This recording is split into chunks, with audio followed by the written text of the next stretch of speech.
Hi எல்லோரும். இது யாருக்கு ஏதாவது தெரியுமான்னு சொல்லுங்கள். இது வந்து இங்கே கேரளாவில் வந்து சக்கைன்னு சொல்லுவாங்க, கடைச்சக்கைன்னு சொல்லுவாங்க, கடைச்சக்கைன்னு. அப்போ வந்து இந்த கடைச்சக்கை வந்து இங்கே வாங்கியிருந்தேன். அந்த கடைச்சக்கை வச்சு மசாலா கறி வச்சேன். சூப்பராக இருந்துச்சு. எவ்வளோ பாருங்க, ஃபஸ்ட்டே இது பண்ணி எல்லா மசாலா எல்லாமே போட்டு குக்கரில் ரெண்டு ரெண்டு விசில் வச்சா போதும், அதுக்கு மேலே வைக்க வேண்டாம்.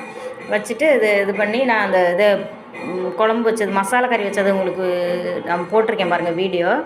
இந்த மசாலா கறி வந்து நம்ம வந்து சப்பாத்திக்கு திங்கலாம், சப்பாத்தி சோறுக்கும் ஊட்டலாம். அது வச்சுருந்தேன், உங்களுக்கு காட்டுறேன் பாருங்கள். லைட்டாக என்னென்னா லேசாக ஒரு புளி ஊற்றுங்க, ஏன்னா சீக்கிரம் கெட்டுரும். சாயந்தரம் நான் காலையில் வைக்கிறதுனால சாயந்தரம் போகிறதுக்குள்ளே கெட்டுருங்கிறதுனால லைட்டாக லேசாக ஒரு புளி தண்ணி தான், கரைக்கே உள்ள லேசாக தான் ஊற்றுனேன். நீங்களும் அது மாதிரி வச்சு பாருங்கள். இந்த சக்கையெல்லாம், இந்த சக்கை வந்து பேர் நம்ம ஊரில் என்ன சொல்லுவாங்கன்னு சொல்லி எனக்கு சொல்லுங்கள். இந்த சக்கை குழம்பு, மசாலா குழம்பு வச்சுட்டு இந்த கோக்கை குழம்புல லாஸ்ட்டு இந்த கொதிக்கிறது உங்களுக்கு நான் கண்டிப்பாக காட்டவே இல்லை. அதை வந்து இந்த வீடியோவில் லாஸ்ட்டு காட்டியிருக்கேன் பாருங்கள். அதுதான் அந்த கோவக்காய் குழம்போட ஃபஸ்ட்டு போட்ட ஒரு வீடியோட லாஸ்ட்டு கோவக்காயோட குழம்பு. இது வற்றினதுக்கப்புறம் ஆஃப் ஆக்கிட்டேன். பிடிச்சிருந்தால் லைக் பண்ணுங்கள், சப்போர்ட் பண்ணுங்கள், எல்லோரும் சப்ஸ்கிரைப் பண்ணுங்கள் ப்ளீஸ்.